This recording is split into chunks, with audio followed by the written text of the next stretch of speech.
তবে কি অনন্য মামুনের পথে শাকিব খানের আপকামিং বরবাদ সিনেমার পরিচালক জনাব মেহেদী হাসান হৃদয়?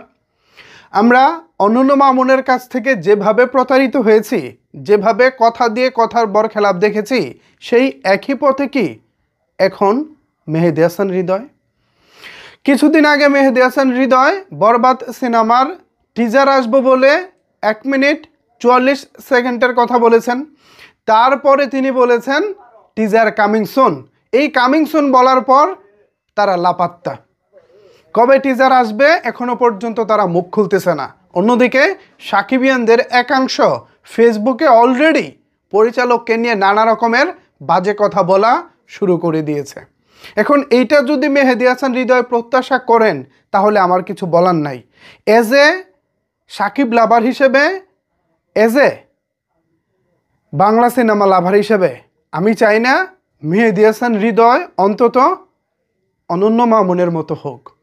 অনন্য মামুন আমাদের সাকিবিয়ানদের এক কথায় এই মুহূর্তে চোখের কাটা হয়ে গেছে, কারণ তিনি কথা দিয়ে কথা রাখতে পারেননি। অনেকেই এখন এসে বলবেন, ভাই তিনি তো কামিং সুন বলেছেন, তাতে সমস্যা কি? কামিং সুন বলে তো 1.5 বছর পরেও দেওয়া যায়, কিন্তু সেটার একটা নির্দিষ্ট সময় থাকে। সিনেমা মুক্তিটা যদি আরও 4 মাস পরে হতো, এই কামিং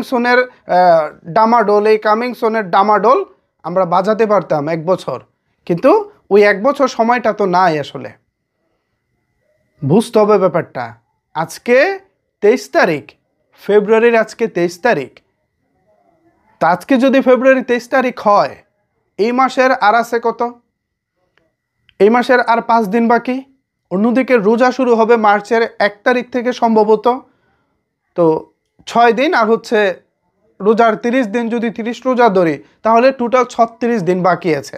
1 মাসের কিছুটা সময় বাকি আছে। এখনও যদি আপনি একটা টিজার দিতে না পারেন তাইলে এর চাইতে দুঃখজনক আর কিছু হতে পারে না। একটি সিনেমা আলোচনায় আসে কি দিয়ে ভাই? সিনেমার কন্টেন্ট দিয়ে কিন্তু সিনেমা আলোচনায় আসে। কিন্তু এখনো পর্যন্ত মেহেদী হাসান হৃদয় বরবাদ থেকে এমন কিছু দিতে পারে নাই যা দিয়ে সত্যিকার অর্থে চারিদিকে বরবাদময় আলোচনা হবে। সত্যি মেহেদী হাসান হৃদয় অলরেডি মামুন ভাইয়ের পথে আপনি পা বাড়িয়ে দিয়েছেন। আমি চাই সেখান থেকে আপনি পিছু টান নেন, মামুনের দিকে যাবেন না। আর মামুন ভাই অলরেডি আমাদের একটা মাইলস্টোন সেট করে দিয়েছে, আমরা চাই না ওই দিকে আর যাইতে। আপনার কাজ কেমন হয়েছে জানি না, সেটা আমরা আপনার কন্টেন্টগুলো দেখলেই বুঝতে পারবো। সো তার আগে আপনার প্রতি শাকিব খানের ভক্তদের অথবা বাংলা সিনেমা প্রেমীদের কোনো প্রকার কোনো বিরূপ ধারণা হোক, এটা পার্সোনালি আমি চাই না। সো অলরেডি সোশ্যাল মিডিয়া যা হচ্ছে তার আলোকে আমি কিছুটা এই ভিডিওতে তুলে ধরার চেষ্টা করেছি।